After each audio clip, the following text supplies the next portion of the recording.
Bonsoir tout le monde et bienvenue à Stay Houston. Un nouveau concept qui sera basé sur les relations, le fitness et tout ce qui va avec.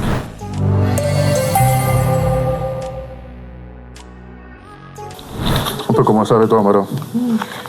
Moi, c'est Ndoni Njoko Natacha, Ndogn. Natacha. Ouais. Âge 3 ans. 23 ans. 33. 33 ans. Ok, statut de relation. Oh, ma relation n'est pas stable. Je suis pas mariée, je suis pas... Mais en couple. Pas évidemment. Ok. Alors, tu ne connais pas ta situation. Pas évidemment. Ok. Je ne peux pas dire que je suis en couple totalement. Je dis pas évidemment. Pas je suis évidemment. en couple, mais je ne suis pas, je suis pas aussi célibataire. Ok. Voilà. Quand tu parles à quelqu'un. Bien sûr. Ok. J'avais dit âge, non. Statut de relation. Et ce que tu fais dans la vie, tu fais quoi dans ton métier? Je suis personnel. Personnel. Ouais. Parce Tu peux m'en dire un personnel, peu ça veut plus. dire quoi? J'ai un projet en cours de téléchargement. Je ouvrir un petit truc. Ok. Donc, tu fais dans l'entrepreneuriat. Oui, en fait, Ok. Tu peux passer le micro à l'autre dame. Le nom? Ok. Moi, c'est Etoulem Margot Grace, Grâce. 26 ans. 26 ans. Je veux dire esthéticienne de profession. Bon, tout ce qui concerne le monde de l'esthétique, coiffure et tout. Et actuellement en formation paramédicale, filière ACM, assistante à cabinet médical. Donc, tu es esthéticienne et tu es étudiante. Actuellement, je me forme. Ok. En couple. En couple. Oui. Qu'attendez-vous d'un gars à un premier rendez-vous? On va commencer là-bas cette fois-ci. Ok, au premier rendez-vous, avec un gars qu'on n'a jamais rencontré, c'est faire sa connaissance, connaître qui il est, ses origines, d'où il sort, bref, ça rentre dans les origines, ce qu'il fait, sa situation, bref, un peu de tout. De tout ce qui entre dans les bases, ce qu'on peut connaître en premier jour. Voilà. Allons passer le micro. Combien? Excusez-moi, je suis encore en train de préparer mon matériel. C'est parce que c'est encore. Un gars en premier rendez-vous. Je connais d'abord le gars par la présentation. Comment il va, en fait, qu'est-ce qu'il fait dans la vie et qu'est-ce qu'il aimerait un jour, bref, s'il peut s'aventurer avec une fille. Pourquoi? Parce que on ne peut pas y embrasser cette personne le premier jour parce qu'on ne connaît pas qui il est. On doit reconnaître ses qualités. Vous croyez que ça devait être réciproque pour l'homme aussi? Pas parfaitement, mais c'est la première chose. C'est d'abord ça qu'il devait connaître vis-à-vis de la femme. Parce qu'il ne connaît pas la femme, franchement. Il peut connaître la femme, franchement, et la femme elle vient d'où? Qui elle est? Oui. Pour être en couple. Donc, comment savoir qu'un homme s'intéresse réellement à toi? Moi, je base alors beaucoup plus sur la confiance. La confiance, mais c'est difficile de connaître, de savoir faire confiance au premier rendez-vous. Le premier rendez-vous, oui. Oui. Il y a beaucoup plus de critères sur l'homme si on s'assoit pour mieux en parler. On s'assoit d'abord pour mieux en parler. Déjà, il y a les attentes. Quand on part un premier date, il y a les attentes, il y a les objectifs. Comment savoir qu'un homme... C'était quoi la question déjà? S'intéresse réellement à toi. Voilà. Comment savoir? Déjà, avant même le date, il essaye de se soucier. Il se soucie de toi. Il veille à ce que voilà, tu ne manques rien. Il n'attend pas à ce que vous vous rencontrez d'abord avant de dire que, bon, voilà, comme ceci, comme cela. Non. Il commence à se soucier, genre, peut-être à son réveil. Il essaie de savoir comment est-ce que tu as dormi, si tu vas bien, si tu as besoin de quelque chose. Et moi, je dis aussi que ça doit être réciproque. Parce que l'attirance ne doit pas seulement venir d'un seul côté. L'homme peut t'aimer au premier regard et tu n'aimes pas l'homme. Mais avec son système d'approche, ça t'attire à ce que tu tombes amoureuse de lui. C'est un peu ça. C'est très intéressant. Mais tu as d'abord dit, ton premier point, c'était il doit se soucier. Tu ne penses pas que c'est trop demander à quelqu'un qui vient de te connaître? Quand quelqu'un te dit, par exemple, bonjour, comment tu vas, c'est se soucier déjà. Parce que si tu lui dis, je suis malade, il va dire, ah, qu'est-ce que tu as? J'ai la fièvre. Est-ce que tu as pris quelque chose? C'est pas forcément déjà donner de l'argent ou bien je sais pas quoi. Se soucier de quelqu'un sans le premier d'être même, c'est beaucoup. Ça veut dire que voilà, c'est quelqu'un qui peut prendre soin de moi. Par exemple. Ok. Mais c'est aussi, ça doit venir des deux côtés parce que l'homme ne va pas seulement demander comment est-ce que tu as dormi. Ça, toutefois, tu dois aussi demander s'il a bien dormi. Ok. Tout va de là pour commencer à donner naissance à une histoire. Ok, à partir de ça, pourrais-tu me donner 3 qualités que tu penses qui seront idéales pour un gars que tu désirais sortir avec? 3 qualités. Il y a tellement de qualités. Je veux seulement 3. 3. Bon, déjà, un homme responsable. Quelqu'un qui est responsable. Quelqu'un qui aime son prochain. S'aimer soi-même et aimer son prochain. Responsable. Et qui sait ce qu'il veut dans la vie. Ça ne faut toutefois oublier quelqu'un qui a la crainte de Dieu. Parce qu'un homme qui a la crainte de Dieu va respecter sa femme. Oui, il va respecter sa femme et il va aimer sa femme. Voilà. Intéressant.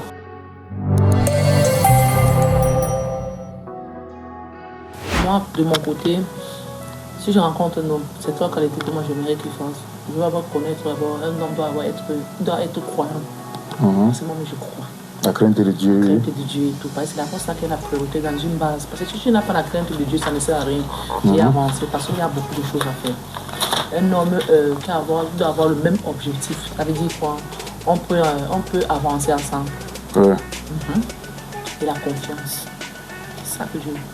Ouais. Tu aimerais qu'il te fasse confiance ou toi? Nous deux, c'est vice-versa. Nous devons avoir la confiance vis-à-vis de l'autre. Ok. Et donne-moi maintenant 3 qualités. Pourquoi tu penses qu'un homme devrait être avec toi? Qu'est-ce qui te rend meilleur que d'autres filles? Pourquoi tu penses qu'un homme devrait te choisir par rapport à elle? Je reviens encore sur ça. Oui. Je reviens encore sur la confiance. Oui. C'est ça la base d'une relation. Tant qu'il n'y a pas de confiance, il n'y a pas de... C'est comme on dit, il n'y a pas de confiance, il n'y a pas d'amitié. Parce que ton gars, il va avoir ton ami. Ton gars, il va avoir ton... Il ne te coupe pas. Tu penses que c'est important de faire confiance à quelqu'un au premier rendez-vous ou au premier regard, où la confiance doit-elle se gagner? Ton acte, ta façon de faire vis-à-vis de lui, il y a les actes qui montrent à l'homme que non, il peut te donner faire la confiance. Ce sont les actes qui montrent à l'homme que telle personne peut te donner la confiance. Pourquoi? Parce que tu peux rester avec une fille que tu as fait 2 ans avec elle. Et tu rencontres une fille que tu as fait 1 mois ou 2 mois. Tu vois, ton gars revient, la fille que tu as fait 2 mois. Parce que tu as marqué ce monsieur vis-à-vis de toi en donnant la confiance. À celle que tu as fait 2 ans. Tu comprends mieux, non? Oui. Voilà, parce que la fille qui est venue vers toi, elle a ses qualités et ses défauts. Elle t'a montré ses qualités et elle t'a montré ses défauts. Ok, la confiance était 1, il reste 2 encore. Qu'est-ce que je peux dire? Il y a la confiance.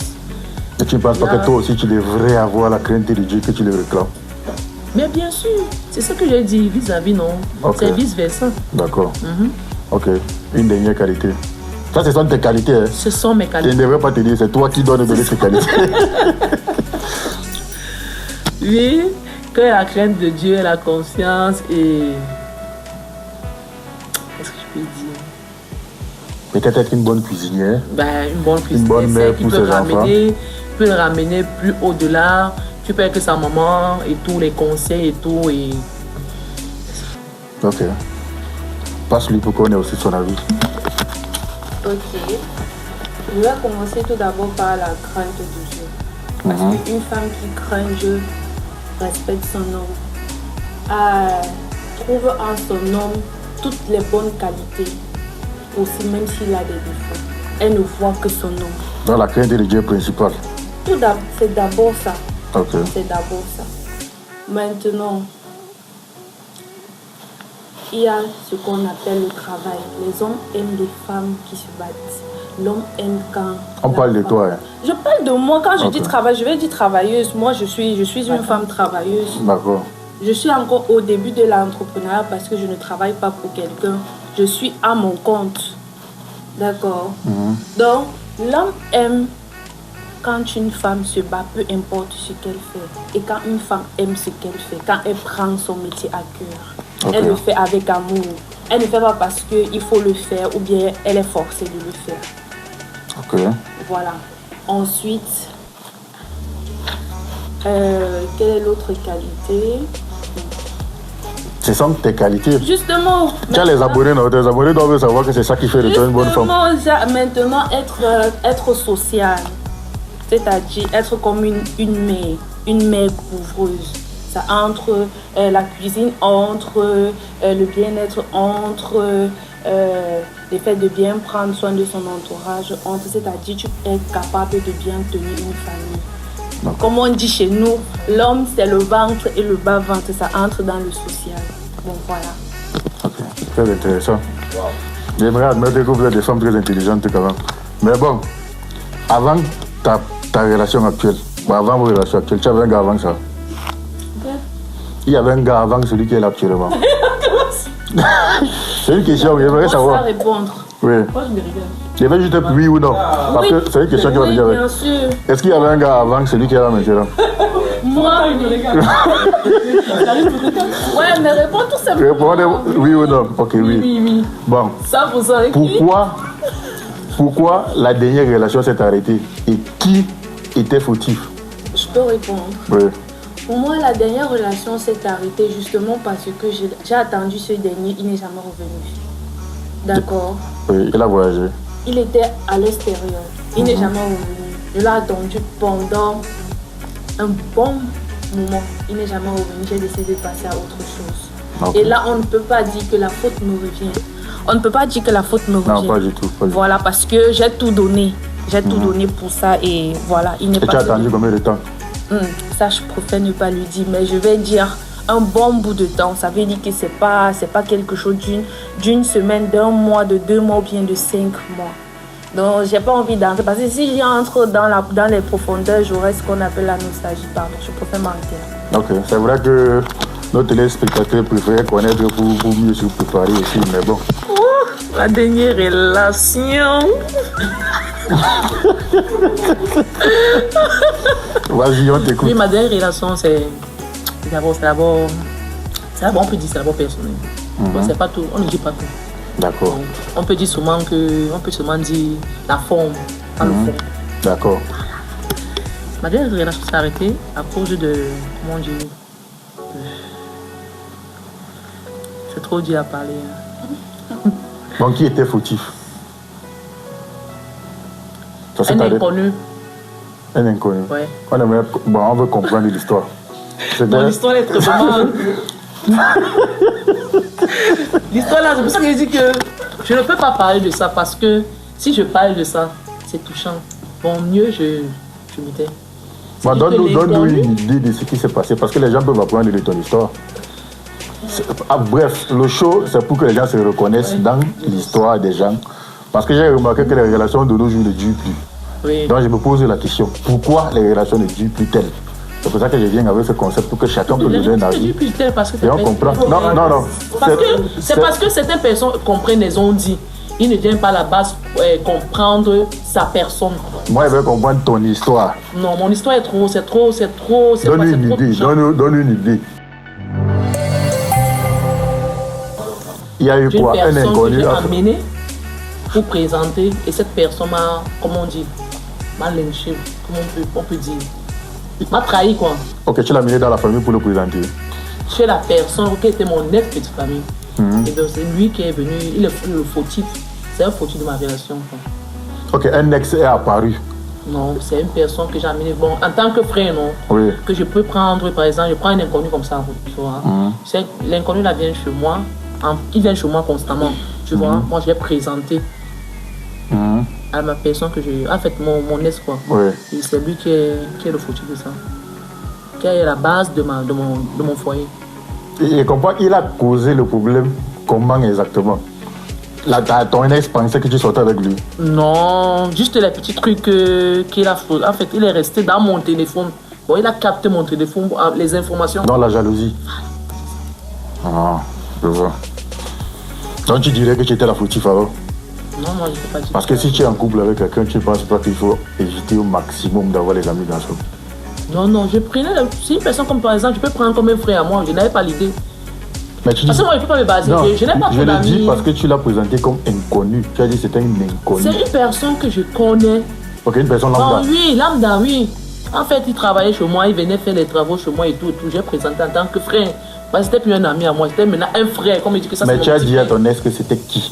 Que c'est une personne que j'ai pris. Bon, j'ai donné la confiance, comme on dit. Voilà, c'est ça que il venait chez toi. Oui, et lui, il pensait qu'il y a des choses qui se passaient en quelqu'un que j'ai pris comme un petit frère à moi. Et ton ex a pensé que c'était ton gars. Et non, il a pris les infos. Comme par exemple, je peux rester avec toi. Oui. Je te donne mon téléphone. Bon, je te donne mon téléphone. Bon, tu as le code de tout dans mon téléphone. Oui, il a accès à mon téléphone. Oui. C'est comme ça qu'il a pris mon téléphone. Il a scanné mon téléphone. Tu vois? Oui. Comme par exemple, je suis en train de poser toi un téléphone. Tout ce que je parle avec toi, ça tombe sur le gars en question. Et le gars en question remet maintenant ça. Il envoie ça ailleurs. C'est ce que ce garçon a fait. Je vois. Pour qu'il maintenant il prenne il a le cloné, dessus. Il a cloné mon téléphone. téléphone. Pour qu'il soit maintenant au milieu de tout. Il est innocent et moi je suis la mauvaise. C'est que la base, c'est la confiance. Moi je lui ai donné la confiance. Bon, il a bafoué ma confiance. Je vois. Et depuis là, vous avez essayé de reparler de ça ou la relation est partie en fumée? La relation a fumé. Il dit que non, j'ai confiance maintenant à ce garçon à 100%. Avec celui que tu as maintenant? Oui. Mais tu as dit que ce n'était pas stable, que ça a les problèmes et tout, que ça battait les rêves. Oui. Mais la personne a donné, maintenant il a dit la confiance avec celui que j'ai amené. Oui. En tant que petit frère, à 100%. Ok, je vois. Bon, j'ai une autre question intéressante. J'aimerais savoir, tu penses que ton gars doit-il avoir un mot à ta manière de t'habiller? Disons que tu pars à une soirée, un soir, tu mets une robe qui ne lui plaît pas, peut-être ta poitrine un peu dehors, tu mets un décolleté qui n'apprécie pas, il te dit que mon chéri, la vie que tu as portée, elle n'aime pas, est-ce que tu peux le changer? Bien sûr. Tu penses que ta réaction sera laquelle? Je vais le faire, je vais le changer. Pourquoi? Parce que tu as bien parlé de mon ami. C'est déjà un nom pour moi. C'est mon mari parce que tant que même si on ne t'a pas épousé officiellement et que tu vis avec un homme dans la même maison, il a droit à tout sur toi. Il est comme ton père et ta mère. Tu vis sur le même intéressant. Mais tu sais que les filles de nos jours ne réfléchissent pas comme ça. Je comprends. Tu as dit que tu avais 33 ans. Donc tu es un peu de l'ancienne génération. Ouais. Les filles de maintenant ne sont pas comme ça. C'est très compliqué. Ouais, c'est très compliqué. Même tu peux confirmer ça. Hein? Ouais. Voilà. C'est très compliqué. Voilà. Elles sont très têtues. Tu es obligé de le faire parce que même s'il dit que je ne veux pas que tu fasses ça, tu obéis. Voilà. Ok. Merci. C'est très intéressant. J'aimerais savoir ton avis aussi. Concernant la même question, oui. Son avis est partagé. Voilà. Donc si tu portais l'habit, si ce soit ton gars te dit que non, il ne veut pas te voir avec la gueule, tu vas les changer. Bien sûr, s'il dit qu'il ne veut pas me voir avec, je vais aller changer. Déjà, il y a plusieurs façons d'être sexy sans être extravagant. Donc, et toi, tu as dit que tu avais 26 ans. On peut s'habiller sans toutefois, en étant bien sexy, mais sans toutefois attirer trop d'attention. Voilà. Donc si par exemple ton homme est en gars, tu vas pas porter une mini robe là pour sortir, non, tu vas te mettre en mode Gundam pour que ça donne, pour que ça épouse, pour que ça soit équilibré. Voilà. Mais toi, tu as dit que tu as 26 ans. Mais pourquoi toi tu réfléchis différemment des autres filles de la génération? Peut-être parce que depuis l'âge de 16 ans, je suis mature. Peut-être. Tu appelles quoi maturité? C'est quoi la maturité pour toi? C'est-à-dire, je vis seule. Après,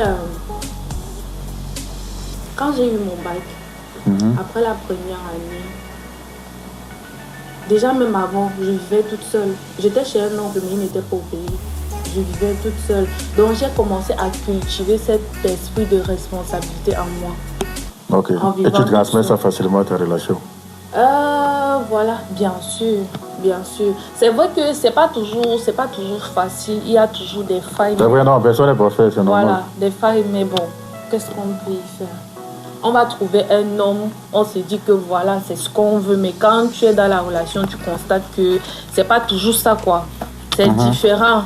Maintenant, à toi de voir Si par exemple, tu dis que ça ne va pas et que la personne ne veut pas changer, tu ne vas pas rester mal toute ta vie. Peut-être quelqu'un est là à côté qui est certainement différent. Voilà, on ne va pas rester mal toute sa vie. Si on s'y donne corps et âme et qu'à la fin, on ne récolte rien, on fait un travail désédu, travail sans salaire. Pourquoi rester? On maigrit. Vaut mieux être seul que d'être mal accompagné. Donc voilà. Très intéressant.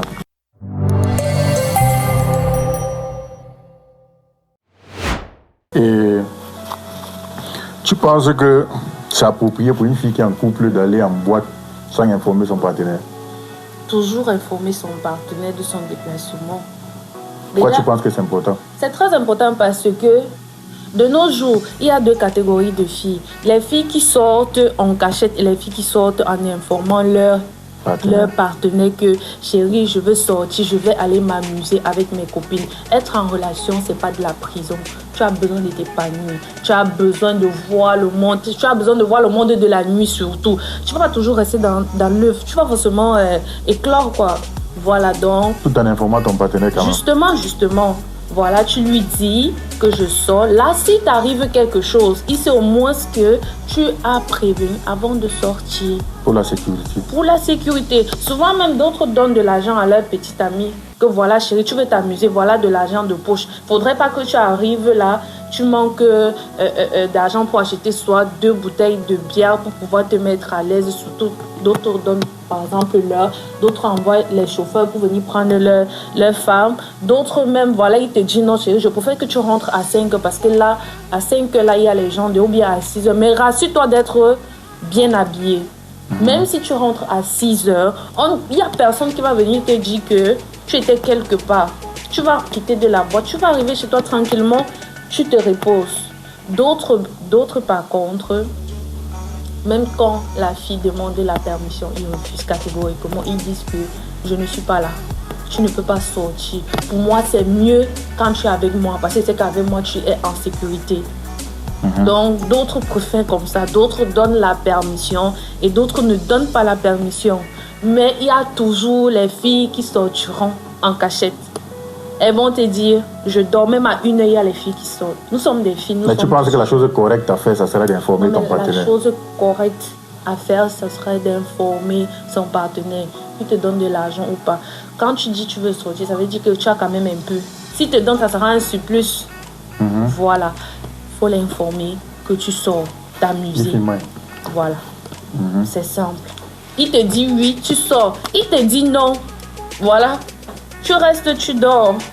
Ne sors pas en cachette. Mais, sachant que, comme il n'est pas là, quand il va revenir, il doit te faire sortir parce que tu n'es pas une prisonnière. Tu n'es pas une chienne en cage. Tu dois t'essouffler, tu dois t'épanouir. Tu dois te distraire. La femme, c'est pas seulement celle qui reste dans la maison, mais non. Il faut connaître les besoins de sa femme. C'est tout ce qui fait en sorte que la femme se sent bien. On ne va pas toujours garder la femme renfermée. Le jour qu'elle sort, elle est villageoise, elle ne sait même pas comment traverser la route. Non. Ok. C'est un peu ça. Merci. Pour cet avis, c'est très intéressant. La question, c'est encore pas encore. Et demandez si tu penses que c'est approprié pour une fille de sortir et aller en boîte sans informer son partenaire. Bref, moi, je donne juste je ne veux pas trop parler, je prends juste l'essentiel. L'essentiel, c'est quoi? C'est que la femme est obligée d'informer son partenaire. Pourquoi? Je reviens encore sur ça. Le père, ton mari est d'abord ton père et ta mère. C'est comme par exemple, tu viens dans la maison de tes parents. Tu es obligé d'informer tes parents. Et tes parents vont dire, je ne veux pas que tu marches avec tel, les bonnes compagnies. Comme ton mari va dire que, je ne veux pas que tu marches avec telle personne. Tu es obligé d'adhérer. Parce qu'il a besoin, il veut ton bien. Il veut pas que tu dois marcher avec les sales compagnies, tu marches, tu portes les mini-robes, non. L'homme est comme ton père et ta mère. Pourquoi? Parce qu'il est obligé de donner même les sous, comme elle a parlé là maintenant. Là. Parce qu'il y a certaines filles, quand ils sortent, ils voient que le dehors, bon, c'est nouveau pour eux, tu vois. Bon, ils sont obligés de... En fait, moi je dis que la femme est obligée d'intertenir, de demander, comment on dit, la permission à son mari. et que si son mari n'accepte pas, elle va rester à la maison, c'est pas obligé de sortir parce qu'il n'y a rien de nouveau dehors. Ok, très intéressant.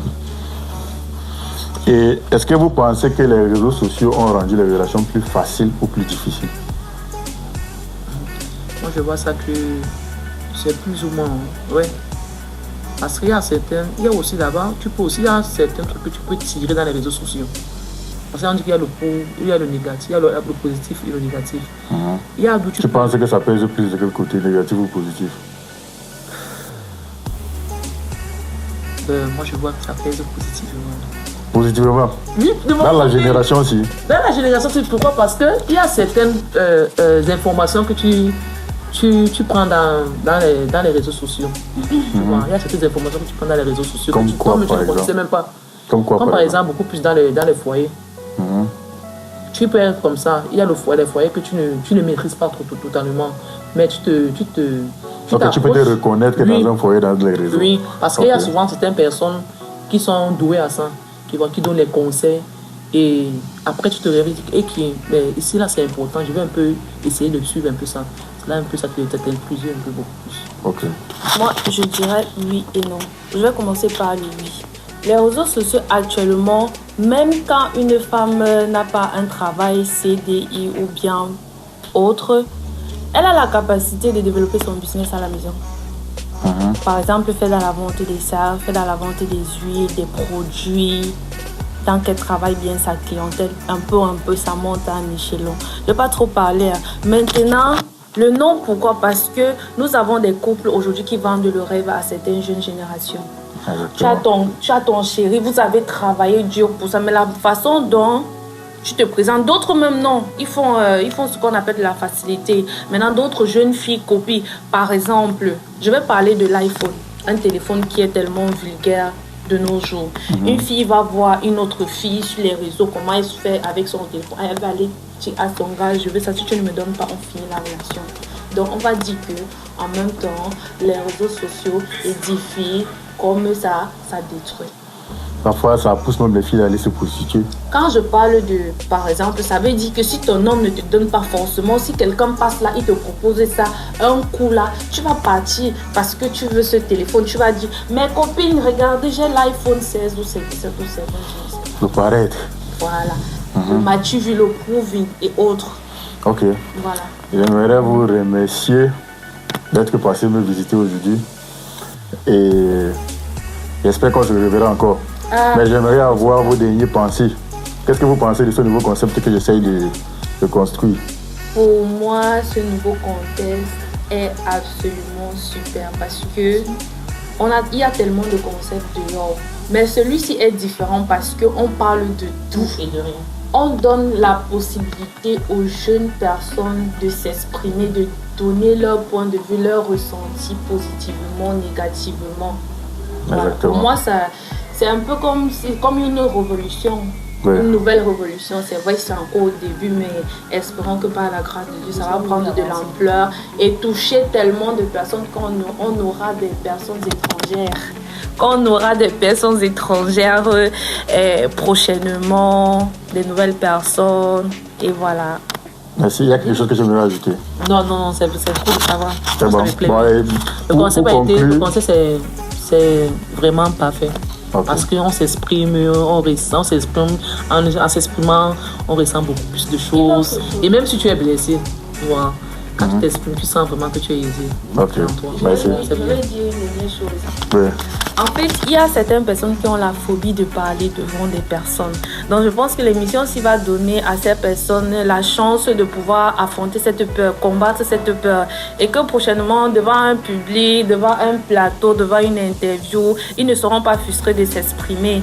Par exemple, les étudiants même qui soutiennent, oui, ils n'auront pas peur de pouvoir dire leur plan de travail devant les membres du jury et tout. Donc, ok, voilà. Merci, c'est intéressant. Merci pour les compliments. Bon, pour conclure, j'aimerais savoir s'il y a des questions pour moi. Pas pour le moment. Pas pour le moment, mais sinon, je prépare une panoplie de questions. Parce que je ne savais vraiment pas que c'était comme ça. Je serai préparé pour ça. J'espère que vous allez répondre. Bien sûr, je serai préparé pour ça. D'accord. Je suis là pour ça. Je ne suis pas seulement le présentateur, mais je suis là pour tout ça. D'accord, merci beaucoup. Moi, j'aimerais remercier nos téléspectateurs et à la prochaine. Merci.